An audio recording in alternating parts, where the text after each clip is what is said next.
नमस्कार भक्तों, भक्ति सागर चैनल में आप सभी का बहुत बहुत स्वागत है। सावन में बहुत सारे व्रत और त्योहार होते हैं। धार्मिक मान्यताओं के अनुसार सावन में पूजा पाठ और व्रत करने के लिए सबसे उत्तम माह माना जाता है।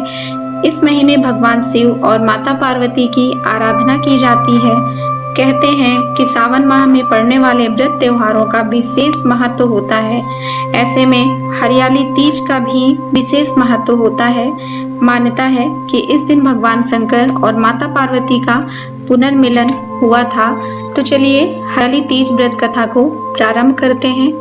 हरियाली तीज उत्सव को भगवान शिव और माता पार्वती के पुनर्मिलन के उपलक्ष्य में मनाया जाता है। पौराणिक मान्यताओं के अनुसार माता पार्वती ने भगवान शंकर को पति के रूप में पाने के लिए कठोर तप किया था।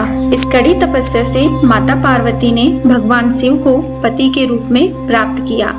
कथा के अनुसार माता गौरी ने पार्वती के रूप में हिमालय के घर में पुनर्जन्म लिया था। माता पार्वती बचपन से ही शिव जी को वर के रूप में पाना चाहती थी। इसके लिए उन्होंने कठोर तप किया।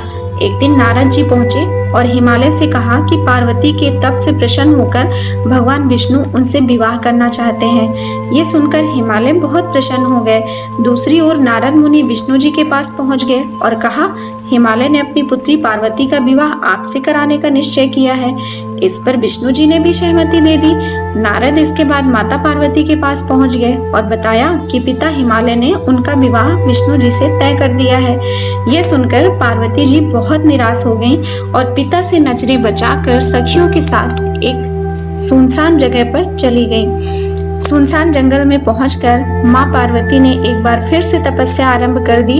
उन्होंने रेत से शिवलिंग का निर्माण किया और उपवास करते हुए पूजन शुरू कर दिया। भगवान शिव इस तप से प्रसन्न हुए और मनोकामना पूरी करने का उन्हें वचन दिया। इस बीच माता पार्वती के पिता पर्वतराज हिमालय भी वहां पहुंच गए। वह सत्य बात जानकर माता पार्वती की शादी भगवान शिव से कराने के लिए राजी हो गए।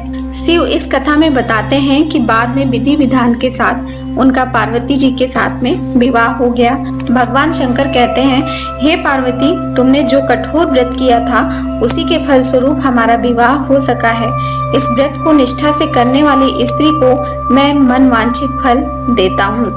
यानी कि जो कोई भी तीज का व्रत यानी कि जो भी स्त्री तीज का रखेगी वो अपना मन वांछित वर प्राप्त करेगी। तो ये थी तीज की कहानी। अगर आपको पसंद आई है तो लाइक कर दीजिए, चैनल को सब्सक्राइब कर दीजिए। आप लोगों का बहुत बहुत शुक्रिया।